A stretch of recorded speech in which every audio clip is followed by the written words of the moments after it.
Berkata Syekh Al-Imam Muhammad bin Abdul Wahhab dalam matannya, dalam muqaddimahnya, dengan satu doa, dan agar Allah Subhanahu wa taala menjadikanmu orang yang jika diberikan kenikmatan bersyukur.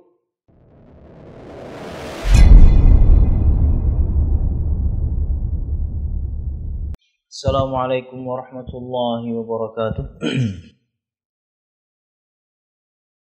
Innal hamdalillah nahmaduhu wa nasta'inuhu wa nastaghfiruh wa na'udzu billahi min shururi anfusina wa min sayyiati a'malina. May yahdihillahu fala mudilla lahu wa may yudlil fala hadiya lahu.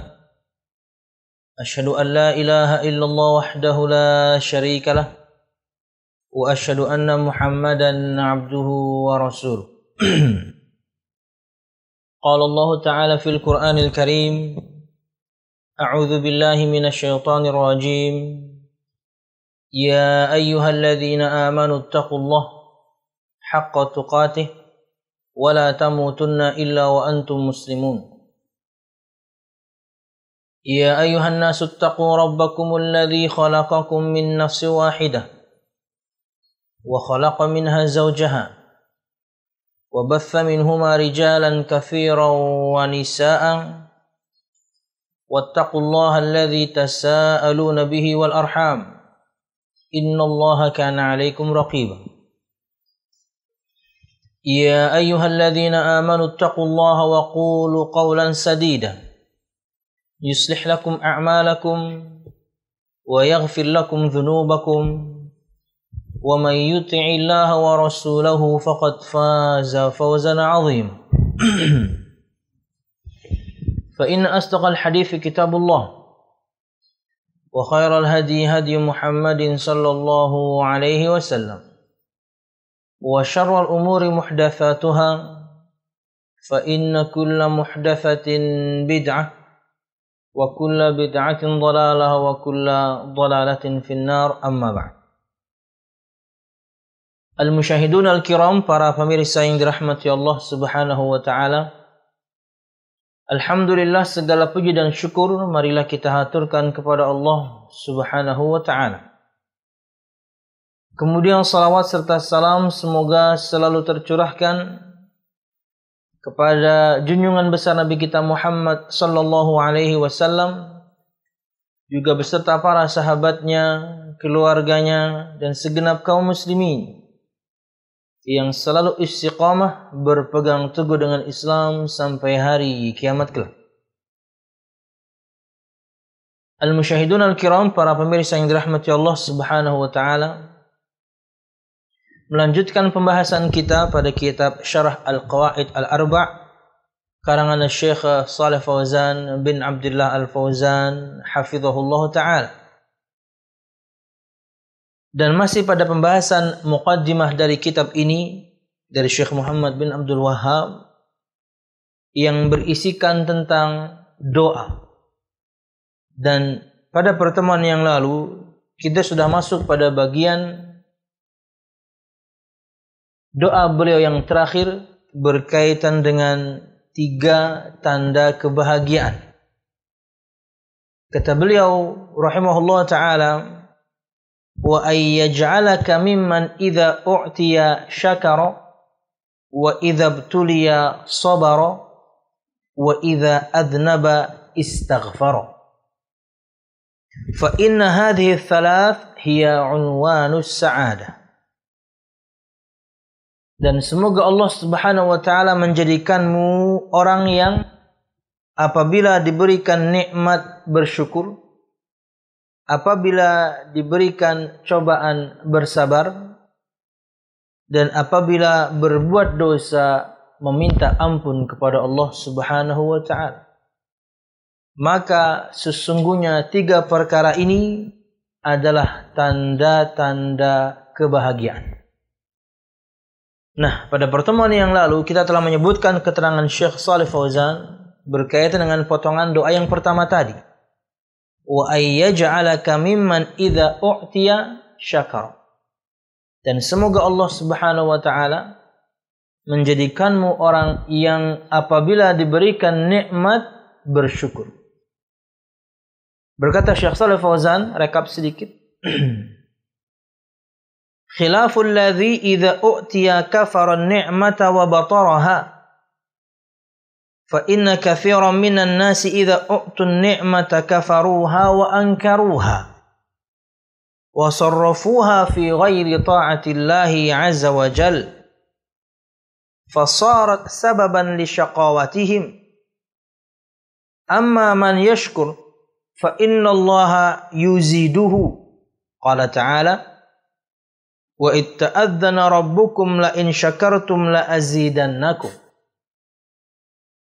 Wallahu jalla wa ala yuzidu syakirina min fadlihi wa ihsanih. Fa idza aradta al-mazida minan ni'ami fashkurillah azza wa jalla. Wa idza aradta zawalan ni'ami fakfurha.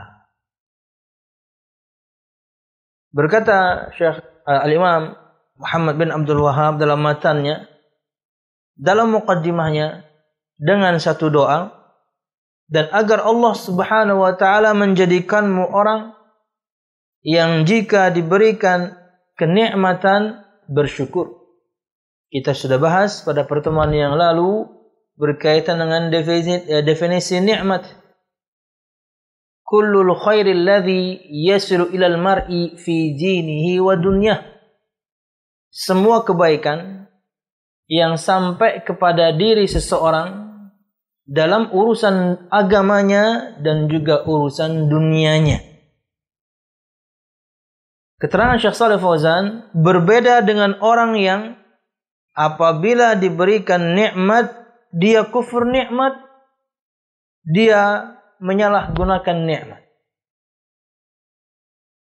Karena sesungguhnya banyak manusia apabila diberikan nikmat mereka mengkufurinya, mereka mengingkarinya,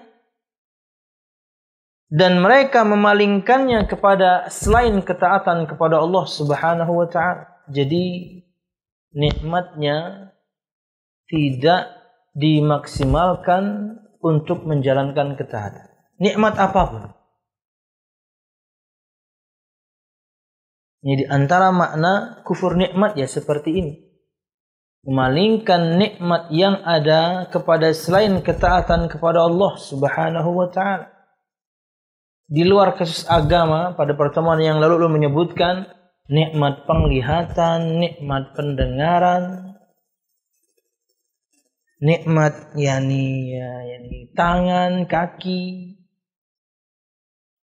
nikmat yani penciuman, rasa. Semua dia palingkan kepada selain ketaatan kepada Allah. Matanya untuk bermaksiat, telinganya untuk mendengarkan maksiat, lisannya untuk berbicara dosa, yang masuk ke dalam perutnya makanan minuman haram, tangannya menyentuh yang diharamkan, kakinya melangkah ke tempat-tempat yang diharamkan, ya. Dia palingkan semua nikmat tersebut kepada selain ketaatan kepada Allah Subhanahu wa ta'ala. Fasarat sababan li syaqawatihim. Maka ia menjadi sebab akan kesengsaraan mereka. Ini karena memalingkan nikmat kepada selain ketaatan kepada Allah Subhanahu wa ta'ala. Hati-hati, kita bisa sengsara di dunia sebelum di akhirat. Amma man yashkur. Sedangkan orang yang bersyukur, fa innallaha yuzidu, maka sesungguhnya Allah Subhanahu wa ta'ala akan menambahkannya. Allah berfirman, la in syakartum la azidannakum. Sungguh jika kalian bersyukur, aku betul-betul akan menambahkan kalian nikmat tersebut. Wallahu jalla wa ala yuzidu syakirina min fadlihi wa ihsanih. Dan Allah Subhanahu wa ta'ala menambahkan kepada orang-orang yang bersyukur dari kebaikannya, dari keutamaannya. bersyukur Anda kepada Allah akan nikmatnya, entah itu dalam perkara agama ataupun dunia, niscaya Allah akan tambah. Fa idza aradta al-mazid minan ni'am fashkurillah. Dan jika engkau menghendaki tambahan kenikmatan, maka bersyukurlah kepada Allah dengan memalingkan semua nikmat tersebut hanya kepada ketaatan. Nikmat-nikmat tersebut Anda palingkan hanya ke dalam atau kepada ketaatan. Niscaya Allah akan menambah. Wa idza aradta zawalan ni'am, dan jika engkau menghendaki hilangnya nikmat-nikmat tersebut, fakfurha, maka kufurilah ia. Na'udzubillah, dengan memalingkannya kepada selain ketaatan kepada Allah Subhanahu wa taala. Wallahu a'lam bishawab. Ini yang kita sebutkan pada pertemuan yang lalu. Masuk pada doa beliau berikutnya. Kata beliau rahimahullah taala, wa idza btuliya sabara.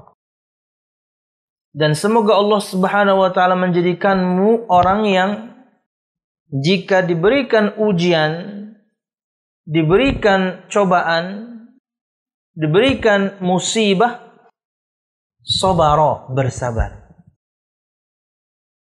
Perhatikan keterangan Syekh Shalih Fauzan bin Abdullah Al-Fauzan. Tentunya, di antara keterangan Syekh Shalih Fauzan untuk kitab Tauhid.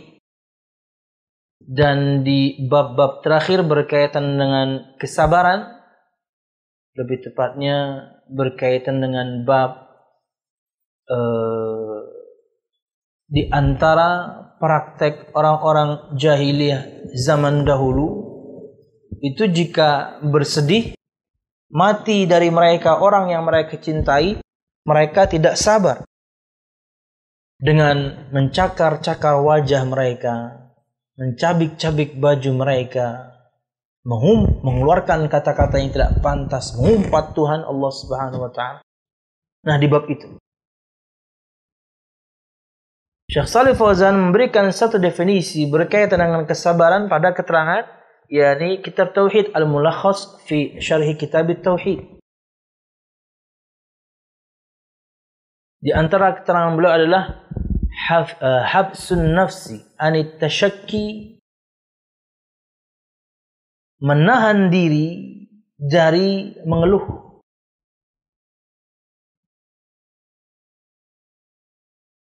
Kemudian menahan lisan dari perkataan yang tidak pantas. Dan sisanya menahan anggota badan dari perbuatan yang bahkan bisa merugikan dia. Itulah definisi singkat yang disebutkan oleh Syekh Shalih Fauzan tentang apa itu sabar. Menahan diri, menahan lisan, menahan anggota badan. Menahan diri dari mengeluh, menahan lisan dari mengumpat, menahan anggota badan dari melakukan perbuatan-perbuatan yang merugikan orang lain atau bahkan merugikan diri dia sendiri. Al-Musyahidun Al-Kiram, inilah yang dimaksudkan. Di antara doa Syekh menyebutkan dalam muqaddimahnya ini, dan semoga Allah Subhanahu wa taala menjadikanmu orang yang apabila diberikan ujian, cobaan, musibah, sabar, dia bersabar dengan definisi yang tadi. Makanya kembali kepada bahasan takdir, kita sering sebutkan faedah ini. Orang kalau khatam, faham dia maksudnya akan pembahasan takdir Allah Subhanahu wa taala dan 4 tahapan takdir Allah Subhanahu wa taala. Bahwasanya Allah Subhanahu wa taala mengetahui semua takdir semua makhluknya di langit dan juga di bumi. Bahwasanya Allah Subhanahu wa taala menuliskan semua takdir makhluknya di Al-Lauhil Mahfuz, tidak bisa dirubah, tidak ditambah, tidak bisa ditambah atau na'udzubillah apalagi dikurang. Dia meyakini bahwasanya yakni segala sesuatu yang terjadi berdasarkan kehendak Allah, dan dia meyakini bahwasanya segala sesuatu adalah ciptaan Allah Subhanahu wa taala. Faham dia tentang 4 tahapan takdir ini. Al-ilmu wal kitabatu wal masyiatu wal khalqu. Dan dia juga meyakini bahwasanya dengan 4 tahapan takdir tadi, bukan berarti kemudian seorang manusia tidak memiliki kemauan dan kemampuan. Allah berikan kepadanya kemauan, Allah berikan kepadanya kemampuan, dan dengan 2 hal tersebut dia memilih untuk taat kepada Allah Subhanahu wa taala.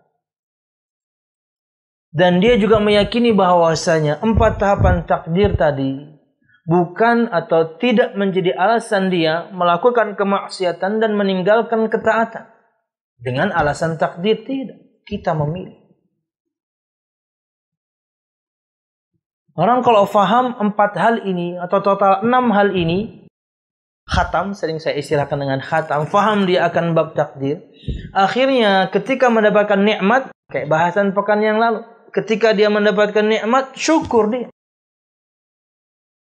Tidak lupa diri dia akan semua pencapaian dia. Kenapa? Karena Allah telah takdirkan. Ini untuk saya. Dengan semua sebab yang saya memang telah lakukan di masa yang lalu, ini saya dapatkan sekarang. Ini pencapaian saya. Alhamdulillah, bersyukur dia kepada Allah. Bab takdirnya mantap. Tapi kemudian di masa tertentu, ada saja kemudian ujian dari Allah Subhanahu wa taala. Tidak diawali dengan kemaksiatan. Tapi Allah Subhanahu wa taala berikan dia ujian untuk kenaikan level. Dia harus bersabar akhirnya. Kenapa? Allah telah tentukan. Atau Allah berikan kepada dia musibah. Atau na'udzubillah bahkan azab. Karena sebelumnya diawali dengan kemaksiatan.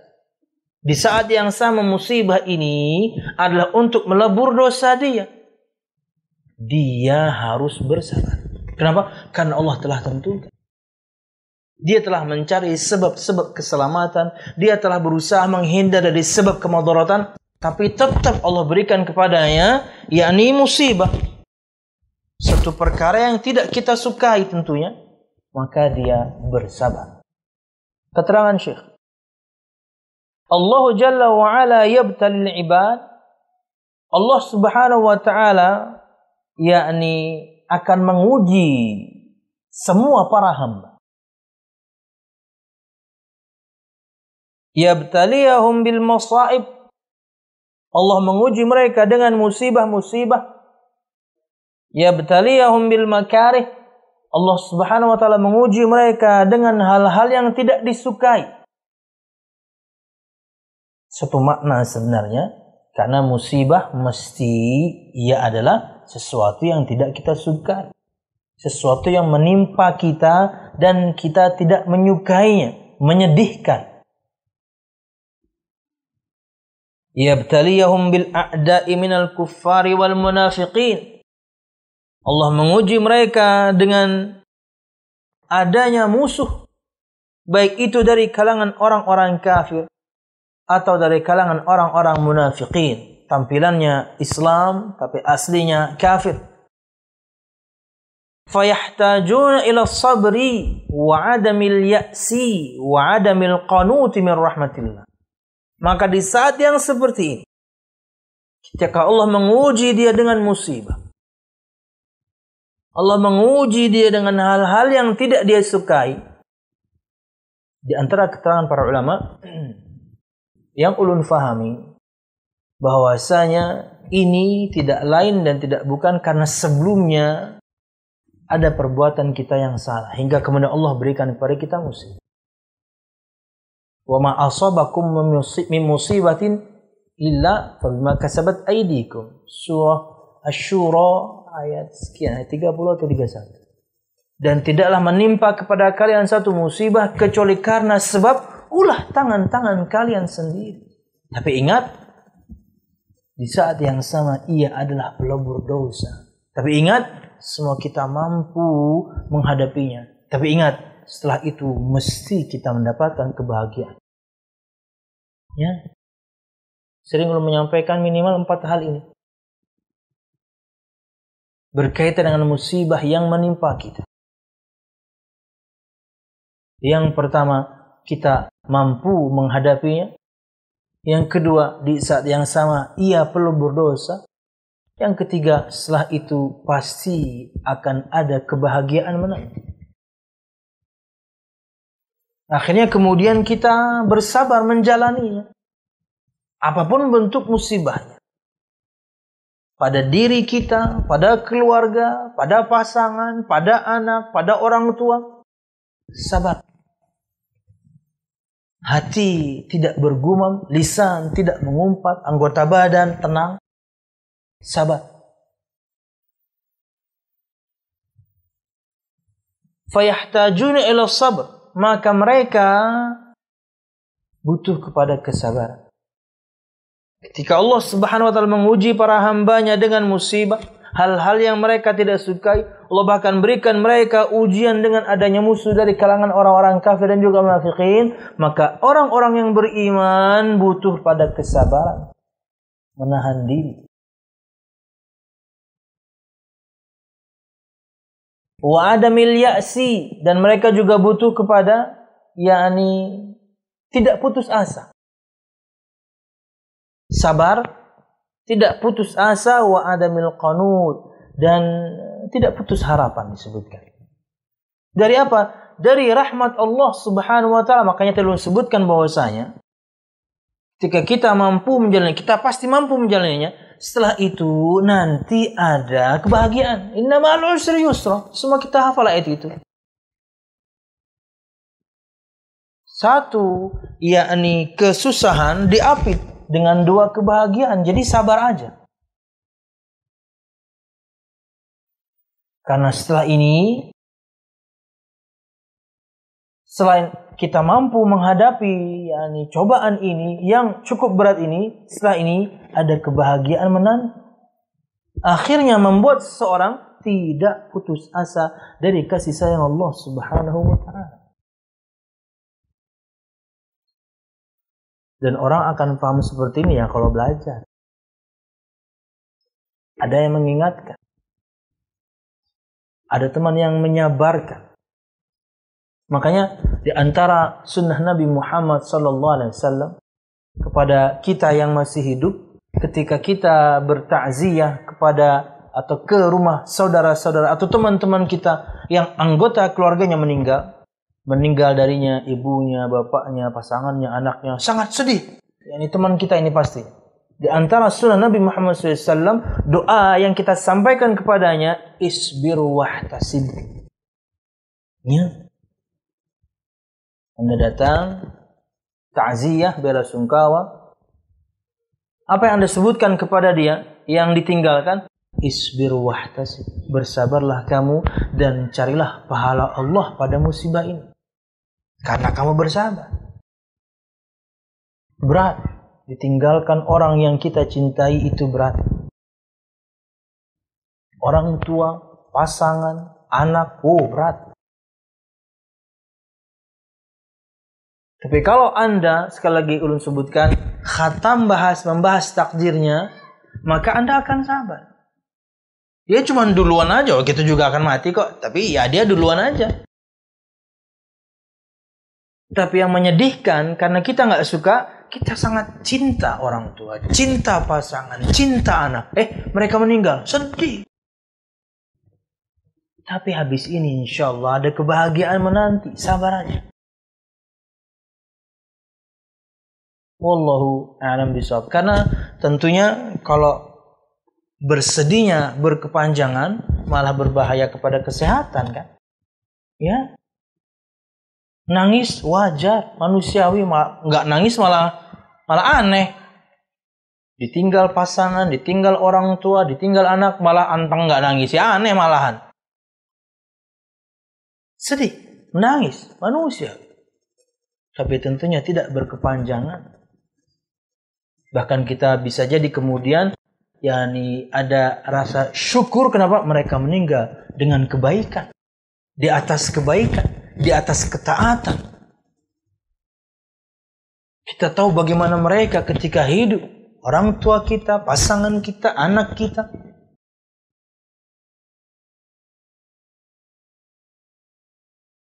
Bahkan ada satu keutamaan disebutkan dalam sabda Nabi Muhammad SAW. Orang yang tetap bisa mengatakan alhamdulillah padahal anaknya meninggal. Level sabarnya tinggi sekali karena dia tahu ini sudah ketentuan Allah. Dia nggak bisa ngapa-ngapain. Tapi tidak terjadi kecuali kepada orang yang luar biasa imannya. Allah janjikan untuk orang seperti ini rumah di surga. Allah katakan kepada para malaikatnya,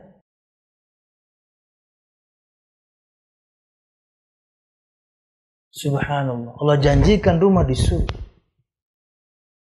Tapi itu perkara yang berat. Cuman ada orang-orang seperti itu. Tetap bisa mengatakan alhamdulillah padahal kena musibah. Kalau yang mengumpat, itu standar banget level bawah. Ini level tinggi. Karena dia tahu bahwasanya ini sudah ketentuan Allah Subhanahu wa ta'ala. Wallahu a'lam bishawab. Fayahtajuna ila sabri wa adamil ya'si wa adamil qanuti min rahmatillah. Maka orang-orang yang diberikan cobaan oleh Allah Subhanahu wa ta'ala, musibah, hal-hal yang tidak dia sukai, bahkan mungkin musuh di luar Islam, mereka butuh kepada kesabaran, tidak putus asa, tidak putus harapan dari rahmat Allah karena ini hanya sementara. Ini kayak ini musibah nih. Cobaan berat untuk semua kita ini. Sudah berapa bulan ini? Dari pertengahan Maret saya ingat, kalau di Banjarmasin dari pertengahan Maret saya ingat. Maret, April, Mei, Juni. April, Mei, Juni. Udah 3 bulan. Sekarang karena sudah 3 bulan lebih. Kalau dari pertengahan Maret ya udah 3 bulan lebih. Tapi yakinlah setelah ini ada kebaikan. Oh, sekarang aja ada kebaikan kok. Apalagi setelah ini. Harus bersabar. Ini sudah ketentuan Allah Subhanahu wa ta'ala. Tapi kemudian di dalam syariat Islam jelas bagaimana kemudian bagaimana sikap seorang muslim dalam menghadapi hal-hal yang demikian. Tidak boleh kita mencelakakan diri sendiri, apalagi mencelakakan orang lain. Kalau kemudian masih ada kekhawatiran, jangankan kekhawatiran terkena wabah yang mematikan ini. Hujan lebat saja memperbolehkan seseorang untuk kemudian sholat di rumahnya. Tahan dulu. Rindu pasti. Saya lihat kemarin ya, di Facebook kalau nggak salah ya, postingan seorang laki-laki di Qatar kalau tidak salah. Di masa ketika masjid sudah dibuka. Lari dia dengan wajah sumringah dari rumahnya, lari. Dia kamera dirinya, lari dari rumah. Wah, masjid sudah dibuka. Dengan bahagianya. Orang-orang yang kangen rumah Allah Subhanahu wa ta'ala. Kan kita bisa lihat di wajah seseorang bagaimana dia sangat bahagia. Semuanya juga rindu, tapi bersabar. Apalagi Banjarmasin. Apalagi kemudian kelurahan Pemurus Dalam. Dan lebih spesifik Tatah Belayung. Waduh, makin mengerucut tuh saya di situ tuh. Di rumah aja pokoknya. Ya. Tapi insya Allah akan berlalu. Maka jangan pernah putus asa dari rahmat Allah, kasih sayang Allah. Kita mampu menjalani ini dan setelah ini kebahagiaan menanti. InsyaAllah amin. Ya Rabbal Alamin. Fayahtajuna ila sabri wa adamil ya'si wa adamil qanuti min rahmatillah. Wa yathbutuna ala dinihim. Dan mereka tetap kokoh di atas agama mereka. Wa la yatazahza'una ma'al fitan. Dan mereka tidak tergiring dengan fitnah-fitnah, au yastaslimuna lil fitan, atau bahkan mereka menyerah dengan fitnah. Semua orang buruk, lingkungannya buruk, dia ikut buruk. Enggak. Harusnya dia bersabar dengan keburukan tersebut, Tapi bentuk dia kemudian ingin keluar dari keburukan, ya dia keluar dari komunitas. Keluar dari komunitas, keluar dari grup, pindah ke satu tempat yang lebih nyaman, lebih aman. Banyak orang soleh yang mendukung, mensupport keistiqomahan dia. Nah, lambat laun kalau kita di situ terus, ya bisa jadi kemudian kita memaklumi atau menganggap tidak mengapa akan dosa-dosa yang dilakukan oleh banyak orang. Kenapa? Jadi sudah biasa. Enggak, harus tetap teguh di atas agama. Walaupun kemudian banyak orang yang tidak melakukannya dengan baik. Tidak tergiring, bahkan na'udzubillah tidak menyerah dengan fitnah yang ada. Bisa diterjemahkan dengan syahwat, syubhat, maksiat. Sabar. Karena subhanallah, kemaksiatan itu nikmat-nikmat. Nabi Muhammad sudah mengatakannya sallallahu alaihi wasallam, huffatin nar bisyahawat. Neraka itu diliputi dengan syahwat-syahwat. Segala sesuatu yang berkaitan dengan kenikmatan lisan, perut, sekitar perut, kemaluan, birahi, nikmat semua. Anda membuka tirai tersebut, artinya Anda ambil kemudian kenikmatan tersebut, maksiat A, maksiat B, dosa A, dosa B, neraka Allah Subhanahu wa taala na'udzubillah menanti. Harus sabar. Sabar itu dalam menjalankan ketaatan kepada Allah. Kalau nggak sabar, dari kemarin kita sudah nggak sholat. 2, sabar itu dalam meninggalkan maksiat kepada Allah. Kenapa? Nikmat kalau nggak sabar sudah kita lakuin semua. Yang ketiga, sabar akan ketentuan Allah Subhanahu wa taala. Sabar itu ada 3. Ini salah satu di antara yang sedang kita bahas. Sabar akan ketentuan Allah Subhanahu wa taala musibah. Bal yathbutuna ala dinihim, sebaliknya mereka kokoh di atas agama mereka. Wa yasbiruna ala ma yuqasuna minal at'abi fi sabiliha, dan mereka bersabar akan semua kelelahan, semua yang melelahkan mereka dalam mencapai rahmat Allah Subhanahu wa taala. Bi khilafil ladzi idza btuliya jazi'a wa tasakhata wa qanita min rahmatillah. Berbeda dengan orang-orang yang apabila diberikan cobaan murka, diberikan cobaan mengeluh, diberikan cobaan putus asa dari rahmat Allah. Sudahlah, udah sabar kemarin-kemarin kok nggak berhenti-berhenti ya. Subhanallah. Harusnya bersabar terus. Baru 1-2 bulan, baru 1-2 tahun ngeluhnya minta ampun.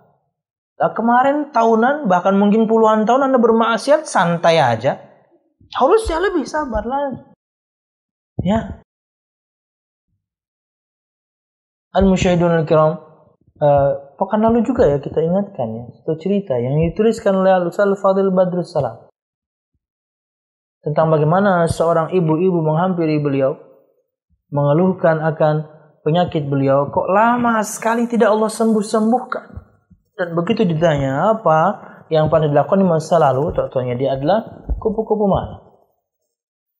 Lama, pelebur dosanya jadi lama, jadi harus sabar. Kemarin kemaksiatan, Anda lakukan tahunan, sekarang cobaan Allah berikan cukup panjang, jadi harus bersabar. Introspeksi diri untuk semua kita. Kita sebagai laki-laki, suami sehat, istri juga tentunya sehat secara medis, nggak dapat anak. Introspeksi. Ya, bisa jadi itu adalah pelebur dosa. Kita diminta bersabar lebih lama lagi karena kemarin na'udzubillah banyak maksiat yang kita lakukan berkaitan dengan kemaluan. Sekarang Anda dapat yang halal, sabar dulu. Tidak sedikit itu. Sabar dulu. Na'udzubillah yang masa lalunya pernah berzina kah? Na'udzubillah yang masa lalunya pernah sering jajan kah? Bukan pernah sering jajan kah? Yang dulu na'udzubillah masa lalunya pernah misalnya menggugurkan kandungan kah? Sabar. Karena dosa Anda cukup berat. Bukan cukup. Karena dosa Anda berat waktu itu.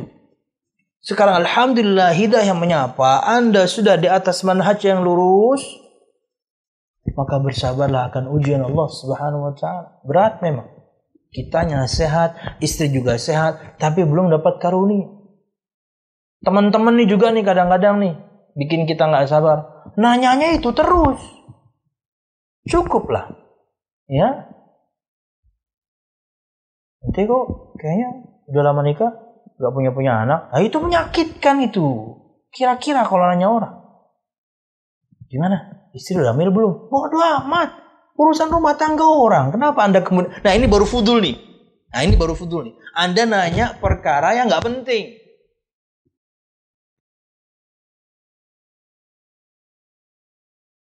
Lain kayak kita bahas kemarin. Akhlak salafus saleh. Dia selalu bertanya kepada temannya satu perkara yang dia ingin membantunya. Karena kelihatan temannya lagi susah. Subhanallah. Biarkan. Karena itu, apalagi untuk perempuan, ini cukup menyakitkan. Tapi ingat, bukan berarti kemudian setiap pasangan yang lambat memiliki keturunan, masa lalunya buruk. Enggak. Ini contoh aja. Jangan Anda general, nggak boleh. Ini contoh aja untuk bahan introspeksi. Kenapa kok kita belum diberikan karunia misalnya anak, padahal sayanya sehat, istri saya juga sehat. Kenapa? Sudah cek dua-duanya. Nggak ada kendala. Wallahu, jadi sabar. Ada orang bertahun-tahun tidak mendapatkan karunia anak, sekalinya punya 3 langsung. Kembar 3. Bukan 1-2 orang yang begitu. Nah, bisa jadi mungkin Anda bertahun-tahun, 5 tahun belum, 10 tahun belum, 15 tahun baru dapat karunia, anak langsung 5. Kayak marmut. Kayak kucing ya. Enggak, maksudnya Allah kasih. Jadi sabar aja. Kitanya tetap berusaha, bukan berpangku tangan. Saya kan pernah cerita tuh, bagaimana adik teman saya itu Ustadz Uton Fauzi, saya sebutkan namanya, no problem, kakak kelas saya waktu di pesantren dan juga di Madinah. Uton Fauzi ini punya ipar, yaitu Ustadz Muhammad Wasito. Siap? Yang cerita ke ulun ini adalah Ustadz Uton Fauzi. Bagaimana adik dia, nggak apa-apa nih, saya pernah izin untuk menceritakan ini selalu di pengajian. Itu secara medis, dan istilahnya benar, secara medis itu mustahil punya anak, mustahil. Pokoknya nggak bisa ketemu aja antara spermanya dan sel telurnya, nggak bisa, pokoknya mustahil aja. Tapi apakah mereka kemudian putus asa? Enggak, mereka konsul ke orang yang tepat. Tuan Fauzi, adiknya kalau nggak salah namanya Fauzi, punya ipar namanya Ustadz Muhammad Wasito, teman saya juga satu kelas, dan tapi di kakak kelas di Madinah. Ustadz, apa yang harus saya lakukan berikut? Tetap, berusaha, kata beliau. Tetap berusaha. Tidak ada yang mustahil bagi Allah Subhanahu. Tetap berusaha. Minum obat ini, minum obat itu, herbal ini, herbal itu. Memanjatkan pada Allah Subhanahu wa ta'ala. Kalau nggak salah waktu itu dia minum habbah sauda, bukan yang kapsul, tapi betul-betul yang serbuk. Tapi karena sangat pahit, tentunya minumnya dibarengi dengan madu, ditutup dengan air zam-zam. Berdua, suami istri, lakukan terus setiap hari. Di bulan yang seharusnya kemudian istrinya haid, nggak haid, cuman keluar darinya cairan hitam. Perempuan paling tahu sekali dari sesuatu yang keluar dari tubuhnya. Ini bukan darah haid. Ini juga bukan, darah penyakit, bukan. Ini sesuatu yang lain, hitam. Konsul ke klinik yang sama yang kemarin mengatakan mereka mustahil punya anak. Di Semarang dan kemudian di Jogja. Mereka tinggalnya di Klaten. Kalau nggak salah sekarang anaknya 3. Sebelum kita tahu anaknya sekarang 3, ketika datang ke sana, dokternya pun nggak bisa ngomong. Dengan dokter yang sama, lab yang sama. Ini sudah di luar kuasa kami. Ada apa, Dok? Gimana ya? Ada apa, Dok? Itu kok kita dramatisir ya. Bagusnya lagi kalau kameranya bisa ngezoom kayak film India ya. Istri Anda hamil. Wah, nggak percaya dia. Nggak percaya dia. Itu di Semarang. Di Jogja juga begitu. Ya.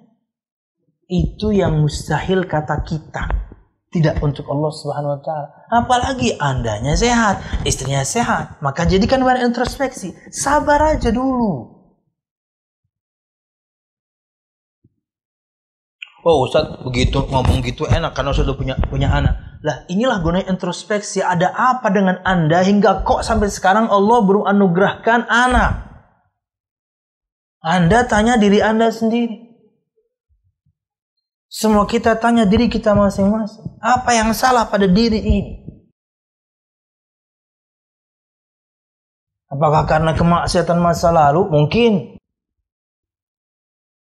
Kemaksiatan yang berkaitan dengan syahwat, kemaluan. Mungkin. Tapi apakah semuanya begitu? Ya enggak. Jadikan bahan introspeksi. Tapi jangan pernah berputus asa dari rahmat Allah Subhanahu wa Ta'ala. Usaha terus. Dekatkan diri kepada Allah, takwa kepada Allah. Kayak kemarin ya. Kemarin ada pertanyaan ke ulunnya, tapi saya jawabnya tadi subuh. Ustaz, saya nggak tahan dengan suami saya. Selalu marah-marah, selalu mengangkat suara. Saya katakan, ini penyakit. Jadi Anda harus cari sumber penyakitnya. Nanti diobati. Mohon maaf nih, bagaimana hubungannya dengan Allah Subhanahu wa Ta'ala, salat 5 waktunya? Bagaimana hubungannya dengan kitabullah Al-Quranul Karim dalam baca Qur'annya? Dan penyakitnya langsung ketemu. Betul Ustaz, suami saya jarang salat, selesai. Dan ketika dia ingin melanjutkan menyebutkan aib yang lain, stop. Saya sampai di sini saja. Saya tidak mau mendengarkan yang lain. Stop. Itulah penyakitnya, obati. Anda jauh dari Allah Subhanahu wa Ta'ala. Anda jauh dari kitabnya Allah Subhanahu wa Ta'ala. Kalau jauh dari Allah, yang dekat sama Anda siapa? Setan. Simpel aja udah. Karena amarah itu dari syaitan. Syaitan telah melazimi dia. Nemenin dia, nempel dia. Kenapa? Jauh sama Allah kok. Jadi perkara sedikit pun marah. Salah. Bisa jadi Anda betul-betul bersalah. Tapi kan mungkin ringan gitu ya. Ringan dalam artian misalnya, ya apalah, bikin kopi mungkin kurang gula sedikit. Atau bikin kopi, bikin makanan mungkin lebih asin sedikit. Tapi marahnya minta ampun. Gebrak meja. Mengeluarkan kata-kata yang tidak pantas. Istri macam apa kamu? Kita udah nikah sekian tahun nggak bisa masak juga. Jauh dari Allah. Gersang hatinya. Yang melaziminya syaitan. Terima kasih Ustaz. Ya siap. Silakan Anda obati. Selalu ingatkan dengan kesabaran, selalu ingatkan dengan kelembutan. Sisanya dibalik itu berdoalah kepada Allah. Allah maha mampu untuk merubah suami Anda sebentar. Tapi kita harus berusaha, sabar, dan jangan kemudian putus asa dari rahmat Allah Subhanahu wa Ta'ala. Bi khilafil ladzi idza ibtuliya jazi'a wa tasakhata wa qanita min rahmatillah. Beda dengan orang yang apabila diuji murka, diuji mengeluh, diuji putus asa dari rahmat Allah Subhanahu wa Ta'ala. Fahadha yuzadu ibtila'an ila ibtila'in. Maka yang demikian, Anda jika murka dengan satu cobaan, Anda jika ngeluh dengan satu cobaan, Anda kemudian jika putus asa dari rahmat Allah, ini akan menambahkan kepada Anda cobaan yang lain, makin berat dan makin berat. Disebutkan Imam Ahmad bin Hanbal rahimahullah tidak pernah mengatakan aduh. setelah sebelumnya dia pernah kemudian mengeluh. Gimana coba? Ini baru imam mazhab ya. Kita nggak bisa bayangkan gimana imannya para sahabat, gimana Nabi Muhammad SAW. Nggak pernah mengeluh. Tidak pernah mengeluh. Mengatakan, nggak pernah tuh. Aduh, nggak pernah tuh. Level iman seorang imam memang ya. Subhanallah.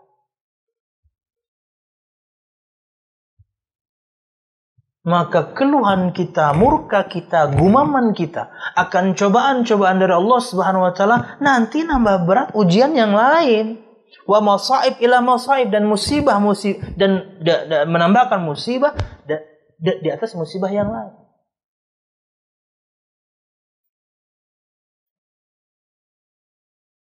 Maka dengan seorang murka, mengeluh, putus asa dari rahmat Allah, ini akan menambah cobaan dia dan akan menambah musibah dia. Harusnya Anda yakini bahwasanya ketika Anda diberikan cobaan, Allah berarti cinta sama Anda. Nah itu tambahan tuh. Kalau ada cobaan, satu, Anda berarti sedang dicintai. Dua, Anda berarti Anda pasti mampu menghadapi. Tiga, di saat yang sama bisa jadi karena sebelumnya Anda awali dengan kemaksiatan, ia pelebur dosa. Terakhir, setelah ini pasti Anda bahagia, kan enak. Jadi sabar aja. Nah itulah terkadang gunanya teman, kalau mungkin siapapun di antara kita belum menikah, gunanya orang tua yang paham agama, kalau misalnya masih punya orang tua, dan kemudian gunanya pasangan, alhamdulillah yang sudah menikah. Kadang harus saling mengingatkan satu sama lain. Khususnya para suami. Tidak sedikit kemudian yang mengeluh ini adalah istri. Suami harus bisa menyabarkan.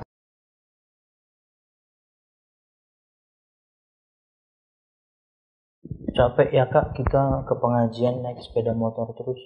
Apalagi udah punya anak dua nih. Satu harus digendong, satu di depan sini. Belum lagi sekarang sedang hamil. Enak kayaknya kayak kalau kita punya mobil. Wah.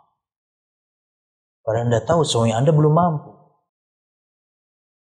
Harusnya sabar aja. Minta kepada Allah. Semoga Allah mudahkan suami Anda punya mobil. Tapi bukan ngeluh. Karena ada yang lain lebih parah daripada Anda. Depan suaminya anaknya satu. Di tengah ada satu. Lagi hamil gede. Sini pegang satu. Santai mereka. Pengajian. Ada bahkan yang mungkin cuman punya sepeda. Tapi sepeda Brompton. Punya sepeda biasa, sepeda. Punya sepeda yang puluhan juta itu. Sepeda biasa. Kalau suaminya make, ya istrinya nggak bisa make. Karena dia pun punya satu. Anak juga paling bisa dibawa cuman satu. Cuman punya sepeda. Nggak ngeluh tuh, biasa aja. Kenapa? Level sabarnya beda. Nah ini kalau suaminya juga kemudian nggak ngaji, nggak paham agama, istri ngeluh, sama suaminya. Iya ya, aduh gimana ya? Sudahlah kak, yang rada instan sedikit deh. Apa? Narkoba, jualan narkoba lah. Wah udah, repot. Istrinya nggak sabar, suaminya nggak sabar. Setan lewat. Udah paling cepat. Ente kalau pengen cepet nih, biar bisa ke kajian nih. Jualan biar bisa ke kajian, gak kehujanan, gak kepanasan, jualan narkoba. Error banget ya. Ya itulah usulan syaitan ya. Subhanallah. Nanti potong nih Pit, begitu. Iya dong. Inilah memang kerjanya syaitan. Dia akan hiasi keburukan dengan alasan-alasan supaya nyaman nanti ke pengajiannya. Kamu enak, istri kamu enak, anak kamu enak. Kan harus punya mobil. Nah kamu dagangannya begini-begini aja. Kapan bisa beli mobil? Sepeda motor ini juga kamu kan nyicil-nyicil lama banget kan? Sudahlah itu loh ada itu. Cepat. Dapat duitnya cepat. Banyak lagi. Apa itu? Bandar yang di situ loh. Dia butuh kurir. Sana. Begitu? Iya ya. Setan Anda iyain, selesai. Nggak ada pengingatnya di antara mereka berdua. Itulah pentingnya belajar agama. Wallahu a'lam bishawab. Khususnya si suami. Karena terkadang timpang. Istri yang belajar agama, agama suaminya enggak. Ketika istri menasihati mentah, kenapa powernya ada pada suami kok. Kamu diam aja udah. Yang menafkahi keluarga ini saya. Gak usah kamu pikirkan bagaimana cara saya. Yang penting saya mencari nafkah untuk kamu dan anak-anak kok.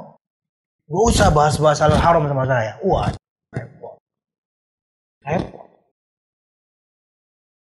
Wallahu a'lam bishawab. Nabi Muhammad SAW bersabda, Innallaha idza ahabba qauman ibtalahum, faman radiya falahu ridha, wa man sakhita fa alaihi as-sukhtu.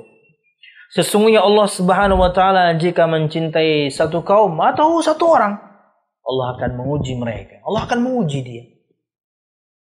Maka barang siapa yang ridha, baginya keridhaan dari Allah. Ingat kita sebutkan nikmat surga masih kalah dengan nikmat ridha Allah. Itulah yang dimiliki para sahabat. Tinggi. Sudahlah nikmat surga sangat tinggi, paling tinggi. Puncaknya kenikmatan semua yang kita amalkan selama ini. Keridhaan itu di atasnya lagi. Untuk orang yang ridha. Dia menerima dan kemudian sabar akan ketentuan Allah. Ridha. Rela. Dia jalani. Karena dia punya prinsip tadi. Allah sedang cintai saya, ini untuk beliau berdosa, saya pasti mampu menghadapi, habis ini pasti akan mendapatkan kebahagiaan, saya akan jalani. Bismillah. Maka dan barang siapa yang benci, maka atasnya kebencian, nauzubillah, kebencian dari Allah Subhanahu wa taala, kemarahan, kemurkaan dari Allah Subhanahu wa taala. Allah pasti menguji, maka bersabarlah. Kemudian kata Syekh, kita cepatin dikit ya.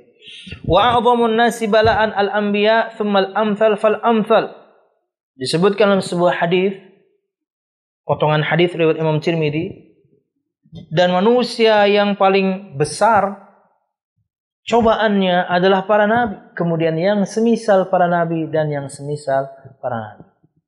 Ya, Nabi Muhammad pernah ditanya ini oleh sahabat, mudah-mudahan saya tidak salah, enggak disebutkan di sini.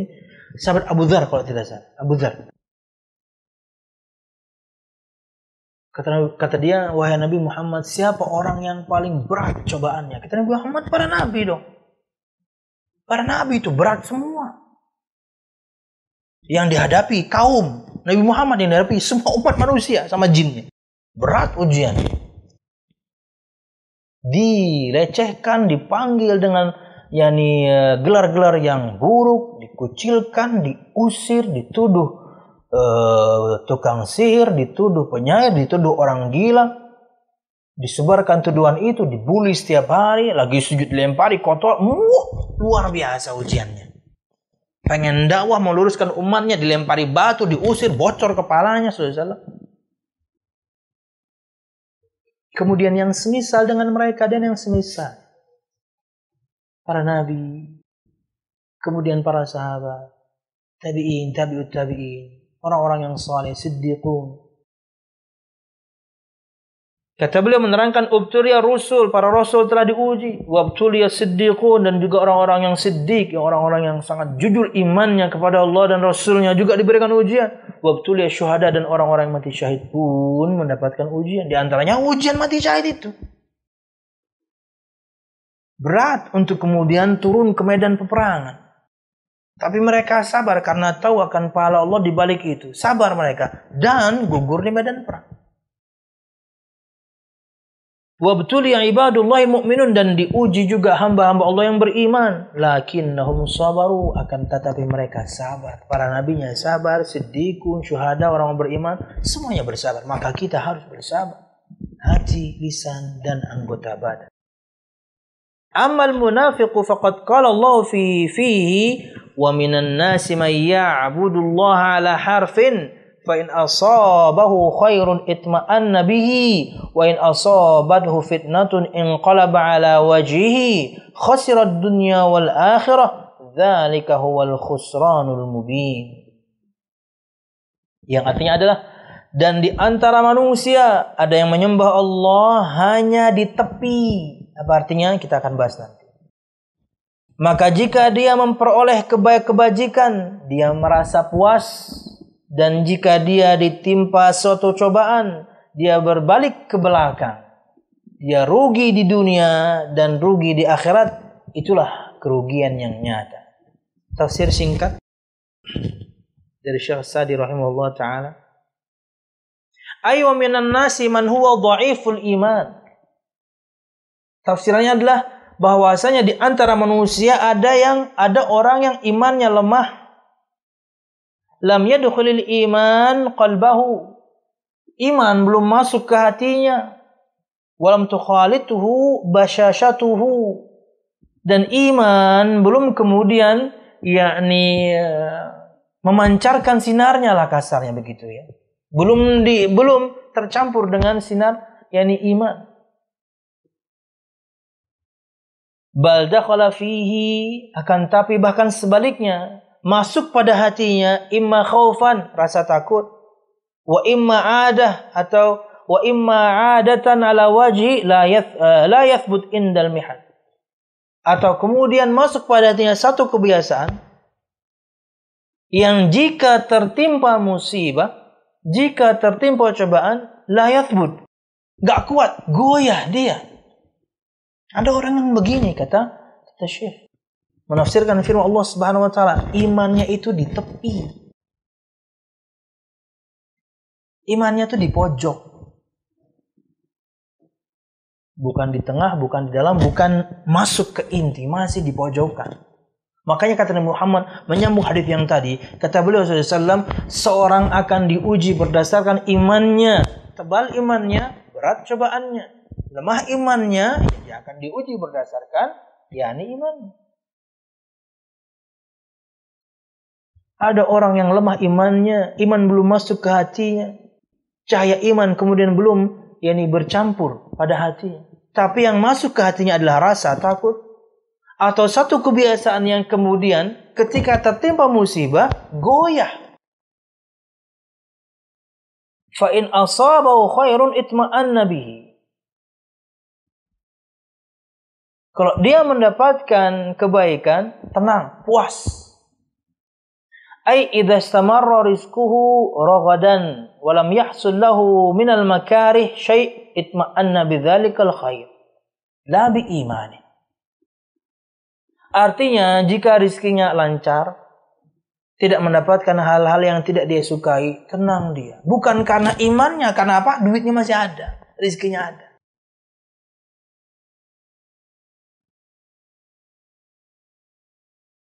Wa in asabatu fitnatun min husuli makruhin aw zawali mahbubin inqalaba ala wajih ay irtadda an dini. Tapi apabila kemudian dia tertimpa cobaan, artinya dia mendapatkan perkara yang dia tidak sukai atau hilangnya sesuatu yang dia cintai, inqalaba ala wajih, dia kembali ke belakang. Disebutkan di sini bahkan dia murtad, keluar dari agama. Kenapa? Imannya lemah. Wallahu a'lam bishawab. Ini tafsir singkat. Khasirat dunya wal akhirah. Orang seperti ini akan rugi dunia akhir. Dan ini kerugian yang nyata. Wallahu a'lam bishawab. Sedikit lagi. Satu fakrah. Fad-dunya laysat da'iman na'iman wa tarafan wa maladzat wa sururan wa nasra. Maka dunia itu, kata Syekh, bukan selalu kenikmatan isinya, kemewahan, kelezatan, kebahagiaan, kemenangan. Enggak, dunia enggak begitu terus-terusan. Laysat da'iman hakadha. Kata beliau, enggak selalu begini yang namanya kehidupan dunia itu. Tidak selalu penuh dengan nikmat, penuh dengan kemewahan, kelezatan, kebahagiaan, kemenangan. Enggak. Allahu yudawiluha bainal ibad. Allah akan menggulirkan itu di antara hambanya. Kadang seorang dapat nikmat, kadang tidak. Kadang memiliki kemewahan, kadang jatuh. Kadang dapat kelezatan, kadang enggak. Kadang bahagia, kadang sedih. Kadang menang, di waktu yang lain mungkin kalah. Gitu memang. As-sahabah afdalul ummah. Madza jara alaihim minal ibtila wal imtihan. Perhatikan para sahabat, umat terbaik. Dan lihatlah bagaimana dan apa yang mereka telah dapatkan cobaan yang mereka telah hadapi, ujian yang mereka harus jalani besar. Contoh firman Allah Subhanahu wa taala, "Wa tilkal ayyamu nudawiluha bainan nas." Allah Subhanahu wa taala berfirman dalam surah Ali Imran 140, dan masa kejayaan dan kehancuran itu kami pergilirkan di antara manusia agar mereka mendapat pelajaran, kemenangan dan kekalahan. Kemarin ketika perang Badar kalian menang, seneng kan? Sekarang Uhud kalian kalah, sedih. Itulah kehidupan. Allah putar terus, kata Allah Subhanahu wa taala. Allah pergilirkan itu.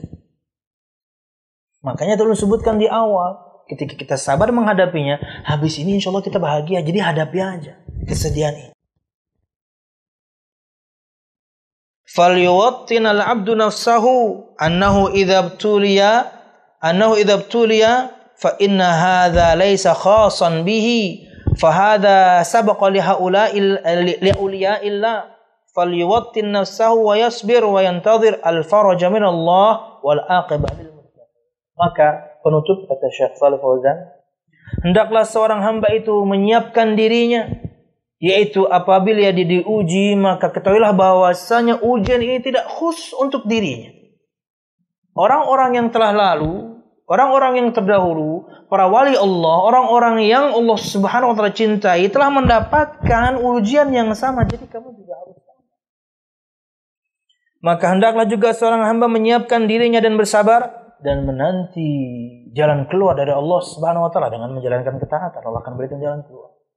Wal aqibatu lil muttaqin, dan tentunya ya akibat kebaikan, hasil yang baik tentunya akan didapatkan oleh orang-orang yang bertakwa. Inilah doa dari Syekh Muhammad bin Abdul Wahhab, yakni agar siapapun di antara kita, para penuntut ilmu, para pelajar, yakni menjadi orang yang apabila mendapatkan ujian dia bersabar, insyaallah. Dan kemudian sudah kita baca juga terangan dari Syekh Shalih Fauzan. Wallahu a'lam bishawab, yang bisa kita sampaikan dan bermanfaat. Salah dan khilaf, mohon maaf. Mudah-mudahan kajian kita diberkahi Allah Subhanahu wa taala. Amin ya rabbal alamin. Assalamualaikum warahmatullahi wabarakatuh. Waalaikumsalam warahmatullahi wabarakatuh. Dari pemirsa Radio Gema Madinah. Bagaimana caranya supaya bisa ikhlas membantu ipar materi? Karena ipar tidak mau menerima saran pendapat kita tentang cara mengelola uang keluarga atau cara bikin usaha. Jazakumullahu khairan, barakallahu fiikum Ustaz dan kru yang bertugas. Barakallahu fiikum.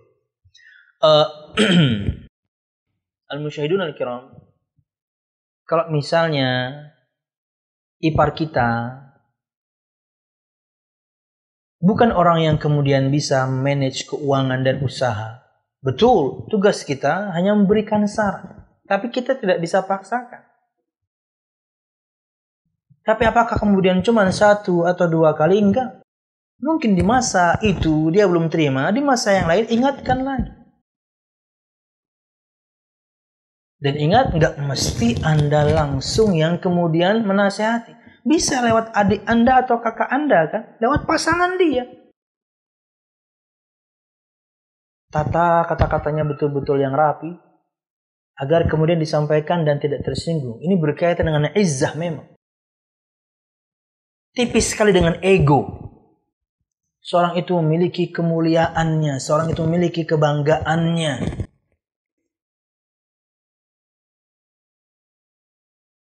Kalau bisa kemudian kita katakan ego, ya sedikit lah. Ada sebagian orang demikian. Kalau kemudian lewat istri Anda, lewat saudara Anda, mungkin dia adalah istrinya, nggak mempan, mungkin lewat cara orang ketiga yang lain. Karena Anda peduli juga bagaimana kemudian adik Anda yang mendapatkan nafkah yang baik dari suaminya, ipar Anda. Siapa itu mungkin orang yang bisa menasihati? Orang yang dia panuti. Siapa? Orang tuanya mungkin. Atau bisa jadi Anda sebagai kakak ipar, dia segani. Kala itu Anda yang maju. Mungkin alhamdulillah Anda di antara yang bisa memanage dengan baik, berbagi. Nah, sisanya ketika dia terima, tentu itu yang kita harapkan. Ketika tidak, Tugas kita sudah selesai. Tugas kita sudah selesai, maka memohon kepada Allah agar kemudian dia disadarkan bahwasanya jalan dia sekarang ini enggak tepat, cara dia sekarang ini tidak tepat. Kemudian Allah Subhanahu wa taala yang menegur dia dengan caranya. Wallahu a'lam bishawab. Ya, wajar kita peduli dengan adik perempuan kita. Karena bisa jadi sebenarnya uang yang diputar itu banyak, tapi kok kemudian tidak menghasilkan, berarti ada yang salah dalam memanage keuangannya ini. Bisa adik Anda langsung yang menasihati suaminya dengan tentunya diksi yang tepat, supaya suami tidak tersinggung karena egonya, itu monsternya harus Anda kasih makan. Atau kemudian misalnya mentok, bisa jadi orang tuanya. Atau orang siapapun yang dipanuti oleh ipar Anda ini yang berikan nasihat. Dengan ilmunya tentunya ya. Karena ini berkaitan dengan urusan muamalah. Yang berilmu yang ngasih tahu. Orang yang dia panuti dan berilmu pula. Ustadz tapi kemudian pintar soal muamalah. Nah itu. Atau sangat mungkin Anda sangat disegani oleh dia. Bahkan bisa jadi selama ini dia nunggu nasihat Anda. Silahkan. Pilih kata-kata yang tepat.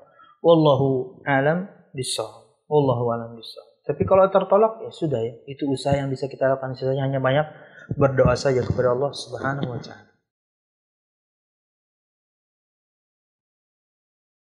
Kemudian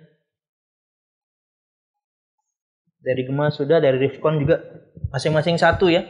Gema satu, Rifkon satu, dari WhatsApp nomor kita satu. Assalamualaikum Ustaz. Waalaikumsalam. Hari ini apa hadiahnya Pit? Mushaf ya. Mushaf Al-Quran insyaAllah. Seperti biasa. Mushaf dan mungkin buku ini Pit. Mungkin penanya juga belum dapat ya. Kalau Anda sudah dapat ya Anda kasihkan orang aja.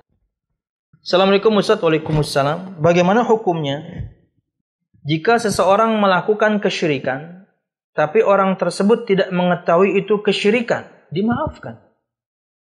Simple. Apakah orang tersebut sudah jatuh pada kesyirikan? Jatuh iya. Tapi hukum dia dimaafkan apa? Dia nggak tahu. Saat inilah kemudian kita harus kasih tahu. Supaya dia tidak terjerumus lagi di masa mendatang. Ya. Makanya kan ada doa yang diajarkan Nabi Muhammad SAW kepada semua kita. Allahumma inna na'udzubika min an nusyrika bika syai'an na'lamu wa nastaghfiruka mimma la na'lamu. Ya Allah, kami mohon kepadamu agar kemudian engkau memaafkan kami jika kami berbuat syirik padahal kami tahu, dan memberikan kami ampunan jika kami berbuat syirik dan kami nggak tahu. Dan betapa banyak orang itu melakukan kesyirikan, mereka nggak tahu itu salah. Sampai ditegakkannya hujjah, mereka punya alasan di hadapan Allah karena nggak ada yang ngasih tahu. Oh Ustaz, tapi kan ini zaman modern, dia harus belajar. Ini kan zaman modern, dia harus streaming. Ini zaman modern, dia harus ngaji. Ada orang di pelosok tertentu, nggak sampai sinyal. Ada orang di tempat tertentu, nggak ada dai yang masuk ke sana. Ada orang yang belum sampai kepadanya firman dan sabda, bahkan di tahun seperti sekarang.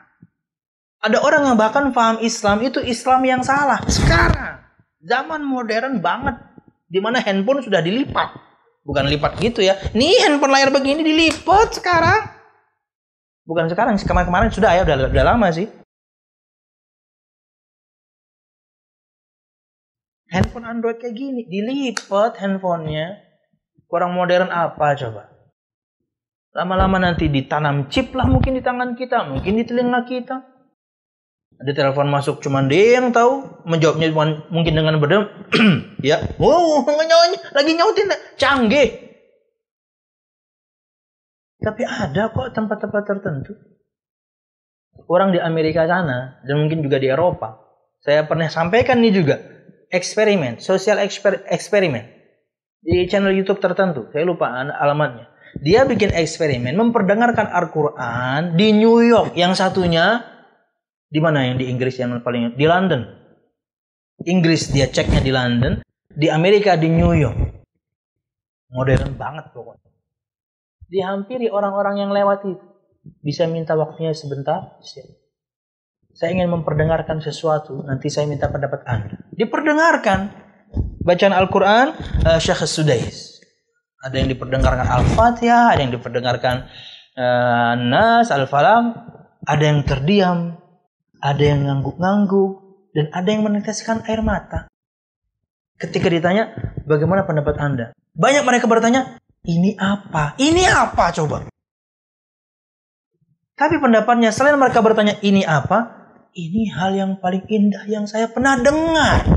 Yang nangis tuh, ini hal yang paling indah yang saya pernah dengar. Ini apa katanya? 2015 ada orang belum tahu itu Al-Quran. Bahkan bisa jadi ada orang yang belum tahu apa itu bahasa Arab. Kita nggak tahu. Ya. Tidak bisa. Ada orang yang kemudian di zaman modern pun belum sampai kepadanya Islam, belum sampai kepadanya firman dan sabda. Yang sampai kepadanya Islam yang salah. Saya ingat sekali cerita seorang syekh, bagaimana dia bertemu dengan dua orang Amerika di waktu haji, dan kemudian dia bertanya, Anda dari Amerika? Ya. Bagaimana ceritanya Anda bisa mengenal Islam? Mereka saling pandang satu sama lain dan tertawa. Rupanya cara mereka masuk Islamnya cukup lucu bagi mereka. Jadi waktu itu kami nonton TV setelah kejadian WTC 2001 WTC. Habis itu Gus Bus ceramah katanya. Dia ceramah 2 jam. Bayangkan sejam aja kita capek, 2 jam. Dalam 2 jam itu ada satu kata yang baru kami dengar. Jadi 2001 ya, udah modern 2001. 2001 itu handphone sudah nggak ada antenanya. Ya, saya ingat 98, 99 booming handphone yang berinisial Nokia itu, tapi masih ada antenanya. Tahun 2000 sudah keluar 3310. Ingat saya. Bukan 2000. Iya, 2000. Karena saya ingat karena saya dapat hadiah itu. Ketika saya masuk Madinah, saya dapat hadiah handphone itu. Sebutkan saja nggak apa-apa ya, udah mati juga. Handphone 1 juta umat kali itu. 3310, nggak ada antenanya. Artinya sudah canggih lah waktu itu. Walaupun ya gamenya masih ular doang. Soalnya juga masih tilu-tutit, tapi kan udah canggih zaman itu, udah ada telekomunikasi. Ya. YouTube sudah ada belum ya? Belum. YouTube berapa sih? Tahun berapa sih? 2000 berapa gitu ya? Hah? Boomingnya. Nah, tapi mungkin YouTube sudah. Ya. Kembali pada cerita, kata dia, ada satu kata yang kami belum pernah dengar kecuali hari itu. Apa kata itu? Islam. Apa itu Islam? Tahun 2001. Ada orang baru dengar kata Al-Islam. Ya, Allah. Bukan berarti kemudian ulun di antara yang sangat memperjuangkan orang itu bisa diterima uzurnya dengan kebodohan. Enggak. Ini perkara khilaf tentunya. Apalagi kita berbicara Indonesia ya. Tapi Indonesia juga ada loh tempat-tempat pelosok yang sangat mungkin, saya tidak bisa memastikan, sangat mungkin sampai kepada mereka Islam, tapi Islam yang salah. Di pelosok itu, nggak usah jauh-jauh, di Kalsel ini, tapi rada naik gunung, naik bukit sana, yang masuk ke sana dakwah apa? Syiah yang masuk. Menyedihkan tentunya untuk kita para dai Ahlus Sunnah. Yang masuk malah Syiah. Sampai kepada mereka yang mengatasnamakan Islam. Coba, kapan? Nih, tahun kemarin saya ke sana, 2019, sama teman-teman bikers. Kalau kita tidak berkesinambungan datang, maka misionaris yang akan datang atau Islam yang salah yang datang. Kapan? 2019. Ada orang yang salah kepada Islam, tapi yang salah, bayangin. Maka, semoga dimaafkan. Karena harus tegakkan hujah dulu, faham dia, itu salah, itu syirik, baru kemudian berlaku ancaman Allah Subhanahu wa taala. Kalau sudah ditegakkan hujah, wallahu a'lam bishawab. Itu aja ya, Pit. Atau satu lagi, Pit. Oke, satu ya.